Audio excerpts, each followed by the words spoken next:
बेटा, आज के इस टॉपिक में हम बात करेंगे स्टैंडर्ड हाइड्रोजन इलेक्ट्रोड की। कल के टॉपिक की जो अल्टीमेट और मेन बातें थी वो थी regarding the reference electrodes.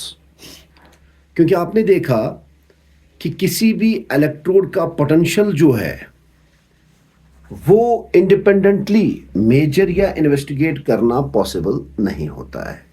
Reason मैंने कहीं बोले, क्योंकि इलेक्ट्रोड पोटेंशियल जो है ये कोई एब्सोल्यूट प्रॉपर्टी नहीं है बल्कि ये रिलेटिव प्रॉपर्टी है।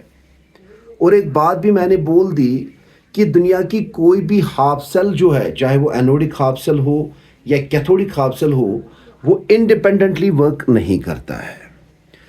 So in order to investigate the potential of an electrode, reference electrodes are also used. यानी आप क्या करते हैं, उस इलेक्ट्रोड को आप कपल करते हैं या जोड़ते हैं रेफरेंस इलेक्ट्रोड्स के साथ। रेफरेंस इलेक्ट्रोड्स कौन से इलेक्ट्रोड्स होते हैं? जिनका पोटेंशियल ऑलरेडी आपको पता होता है और उसी रेफरेंस इलेक्ट्रोड को आप जोड़ते हो उस डिजायर्ड इलेक्ट्रोड के साथ जिसका पोटेंशियल आपको इन्वेस्टिगेट करना होता है। अब हमारे सिलेबस में जो रेफरेंस इलेक्ट्रोड दिया गया है उसको बेटा बोलते हैं स्टैंडर्ड हाइड्रोजन इलेक्ट्रोड, या शॉर्ट में इसको बोलते हैं SHE। मैंने पहला पॉइंट जो लिखा, मैंने बोला दिस इज रिवर्सिबल इलेक्ट्रोड, यानी ये एक रिवर्सिबल इलेक्ट्रोड होता है क्योंकि कुछ सेल सेटअप में ये रोल प्ले करता है एनोड का और किसी दूसरी सेल सेटअप में ये रोल प्ले करता है कैथोड का। यानी SHE को एबिलिटी होती है to act both as anode as well as cathode, जिसकी वजह से आप बोल सकते हो this is the reversible electrode. दूसरी बात ये है, इसको गैस आयन इलेक्ट्रोड भी बोला जाता है। अब अगर मैं इसके कंस्ट्रक्शन की बात कर लूं तो पहले आप एक बीकर लेते हैं। इस बीकर को बेटा आप फिल करते हैं 1 मोलर HCl सोल्यूशन से। This is 1 molar HCl solution जो कि रोल प्ले करता है इलेक्ट्रोलाइट का। उसके बाद एक इन्वर्टेड जार होता है। जार तो वैसे इस तरह होता है लेकिन आपने इसको उल्टा डाल दिया, या ये गिलास ट्यूब है जो बॉटम वाले एंड से ओपन है। इसके बीचों बीच आपने एक प्लेटिनम का वायर डाल दिया। This is the platinum wire. देखो बेटा, this is the platinum wire. और प्लेटिनम वायर के इस वाले एंड पे प्लेटिनम फॉयल भी है, प्लेटिनम फॉयल। और इस प्लेटिनम फॉयल को पैक किया जाता है प्लेटिनम ब्लैक के साथ। सर, यहां पर ये प्लेटिनम फॉयल को क्यों रखा जाता है? क्योंकि प्लेटिनम जो है it is a good absorber as well as adsorber of hydrogen gas. और वो हाइड्रोजन गैस कहां से बेटा बबल किया जाता है? इस ओपनिंग से। मैं लिखूंगा हाइड्रोजन गैस एट 1 एटमॉस्फेयर, यानी ये जो ओपनिंग यहां से है, इस ओपनिंग से कॉन्स्टेंटली आप हाइड्रोजन गैस को 1 एटमॉस्फेयर पे बबल करते हैं। देखिए, मैंने सारा कंस्ट्रक्शन वाला पार्ट आपको बता दिया है। अब मैं बता दूं आपको कि अगर ये रोल प्ले करेगा एनोड का, कौन? Standard hydrogen electrode. तो आपको पता है एनोड के इर्द गिर्द तो ऑक्सीडेशन होता है। देखो बेटा कैसे,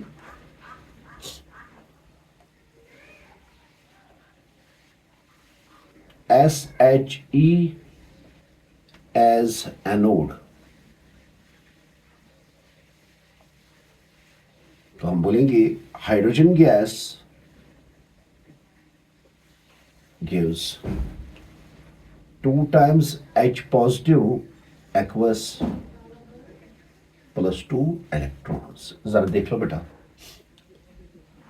अगर इस इलेक्ट्रोड का बेटा हो जाएगा ऑक्सीडेशन, तो ऑक्सीडेशन पे H2 गैस जो है वो कन्वर्ट हो जाएगा 2 टाइम्स H पॉजिटिव आयन में, और वो H पॉजिटिव आयन जो है वो सोल्यूशन की ओर जाएगा और प्लेटिनम वायर जो है वो नेगेटिवली चार्ज को एक्वायर करता है। इन द सेम वे अब स्टैंडर्ड हाइड्रोजन इलेक्ट्रोड जो है ये रोल प्ले करेगा कैथोड का। तो reverse reaction 2 times H positive aqueous plus 2 electrons will give you H2 gas. तो अब इन दो रिएक्शंस के दरमियान तो इक्विलिब्रियम भी एस्टैब्लिश हो जाता है, तो आप बोलेंगे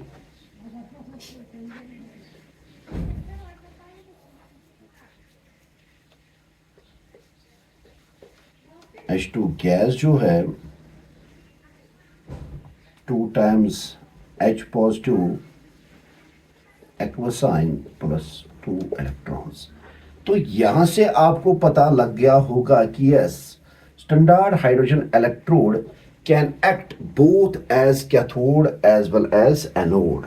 ठीक है बेटा, याद रखेंगे, अगर आप यहां पर देखेंगे तो यहां पर इसका जो ई नॉट वैल्यू होगा, जिसको आप ई एनोड भी बोलते हो, ई नॉट वैल्यू जो है वो फिक्स है 0 वोल्ट्स। और अगर आप यहां पर की बात करेंगे, इधर भी जो ई नॉट वैल्यू है वो है 0 वोल्ट्स। ये बात तो मैंने कल भी आपको बोल दी है। कुछ इंपॉर्टेंट बातें हैं जो आपको याद रखनी ही पड़ेंगी। तो ये स्टैंडर्ड हाइड्रोजन इलेक्ट्रोड जो है, अब मैं आपको इसका रिप्रेजेंटेशन बताता हूं, यानी इसको सिंबॉलिकली कैसे रिप्रेजेंट किया जाता है। रिप्रेजेंटेशन, प्लेटिनम तो सॉलिड है, हाइड्रोजन गैस, अगर लिखते भी है एट 1 एटमॉस्फेयर वो ज्यादा बेहतर है। चलो अब पता ही आपको, एंड H टू एक्वस, और इसका कंसंट्रेशन जो है वो 1 मोलर है। This the representation of standard hydrogen electrode. याद रखेंगे आप, बहुत ही इंपॉर्टेंट बात है। अब सर यहां पर इस स्टैंडर्ड हाइड्रोजन इलेक्ट्रोड का लिमिटेशन क्या है? लिमिटेशंस तो कहीं सारे हैं, लेकिन जो ज्यादा इंपॉर्टेंट है वो मैं आपको बताता हूं। हाइड्रोजन गैस को बबल करना continuously at 1 atmosphere throughout the whole process is not possible. यानी हाइड्रोजन गैस को कॉन्टिन्यूअसली 1 एटमॉस्फेयर से सोल्यूशन की ओर बबल करना जो है ये पॉसिबल नहीं है। दूसरी बात ये है कि सोल्यूशन का जो कंसंट्रेशन है वो थ्रू आउट 1 मोलर जो है वो नहीं रह सकता है। साथ ही साथ जो प्लेटिनम फॉयल होता है या जो प्लेटिनम मटेरियल होता है, ठीक है, इसकी पॉइजनिंग इजीली हो जाती है। Which are the 3 main limitations of standard hydrogen electrode. पहली बात क्या है, दोबारा बताते हैं कि हाइड्रोजन गैस को बबल करना कॉन्टिन्यूअसली एट 1 एटमॉस्फेयर या throughout it is not possible, और थ्रू आउट सोल्यूशन का कंसंट्रेशन 1 मोलर रखना भी पॉसिबल नहीं है। एंड नंबर 3rd पॉइंट जो है, प्लेटिनम जो है उसको पॉइजनिंग जो है वो इजीली हो जाता है। ये 3 बड़ी लिमिटेशन है आपके स्टैंडर्ड हाइड्रोजन इलेक्ट्रोड के। तो अब और आगे जाते हैं, तो मैं आपको बताता हूं कि इस इलेक्ट्रोड को कैसे इस्तेमाल किया जाता है in order to investigate the potential of some important electrodes. तो पहले मैं बात करता हूं कॉपर इलेक्ट्रोड का पोटेंशियल जो है वो किस तरह हम कैलकुलेट करेंगे by using this standard hydrogen electrode. Determination of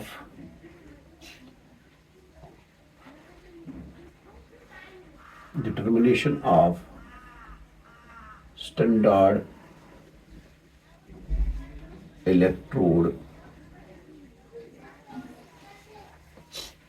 potential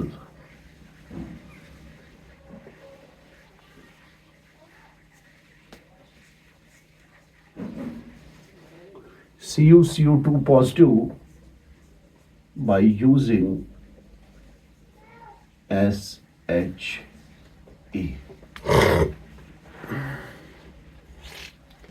जब आप कॉपर को यानी कॉपर इलेक्ट्रोड को कनेक्ट करोगे स्टैंडर्ड हाइड्रोजन इलेक्ट्रोड के साथ, देखो बेटा यहां पर तो एक इलेक्ट्रोड रखना है,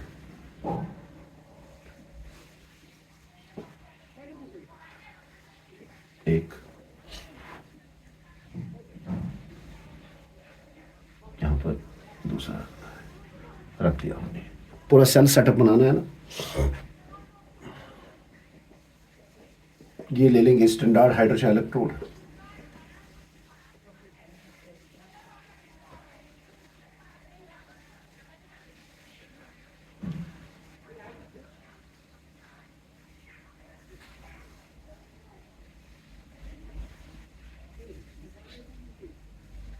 अब पता है यहां से H2 गैस को बबल किया जाता है। ये सीधे अब लिख दूंगा, this is the platinum wire, और यहां पर इसके साथ जड़ा है platinum black.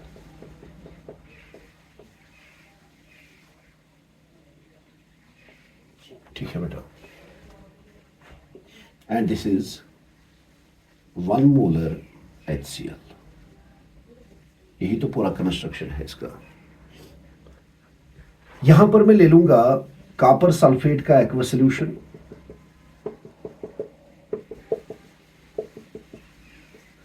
This is CuSO4 1 molar, और इसके अंदर मैं डिप करूंगा कॉपर रॉड को लाइक दिस। देखो बेटा जी, अब इन 2 इलेक्ट्रोड्स को थोड़ा बहुत इसको भी खड़ा कर देते हैं। और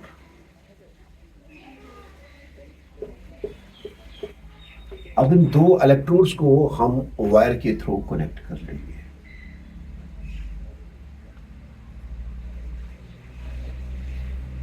ठीक है, और 2 इलेक्ट्रोलाइट्स को हम जोड़ देंगे 60 ब्रिज से।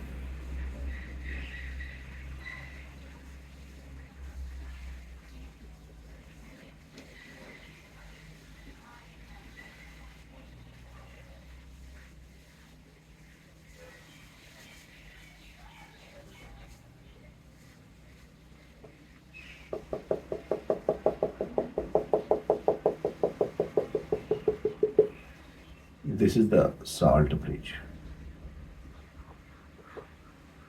ध्यान रखना बेटा, this is the copper electrode या कॉपर रॉड। जो ही आप कपल करते हो इन 2 इलेक्ट्रोड्स को, स्टैंडर्ड हाइड्रोजन इलेक्ट्रोड के इर्द गिर्द ऑक्सीडेशन हो जाता है। यानी जब ऑक्सीडेशन हो जाएगा तो H2 गैस जो है वो कन्वर्ट हो जाएगा बेटा 2 times H positive ion plus 2 electrons. याद रखेंगे आप। अब ये 2 इलेक्ट्रॉन्स जो है ये मूव करेंगे कॉपर रॉड की तरफ, तो this is the direction of the flow of electrons. Flow of electrons और करंट जो है वो अपोजिट डायरेक्शन में मैं लिखूंगा, this is the direction of flow of current. Direction of current, direction of current. ये convention leaf as per the physics है। यहां पर क्या हो जाएगा, सॉल्यूशन में जो 2 Cu2 पॉजिटिव आयंस है, सॉरी 2 नहीं, कॉपर पॉजिटिव 2 पॉजिटिव आयन जो है ये 2 इलेक्ट्रॉन्स को गेन करके कन्वर्ट हो जाएगा कॉपर सॉलिड में। अब आपको पता लग गया कि शी जो है उसने यहां पर रोल प्ले किया है एनोड का, और कॉपर इलेक्ट्रोड जो है उसने रोल प्ले किया है किसका, कैथोड का। याद रखना है बेटा, स्टैंडर्ड इलेक्ट्रोड पोटेंशियल जो है उसको निकाला जाता है EMF ऑफ द सेल से, यानी E0 ऑफ सेल जो है वो बराबर होगा E0 of cathode minus E0 of anode. Cathode भी अब आपको पता है, एनोड भी अब आपको पता है। मैं दोबारा लिखूंगा E0 ऑफ सेल जो है, कैथोड जो है मेरे पास इस वक्त ये है, यानी Cu2 positive aqueous Cu solid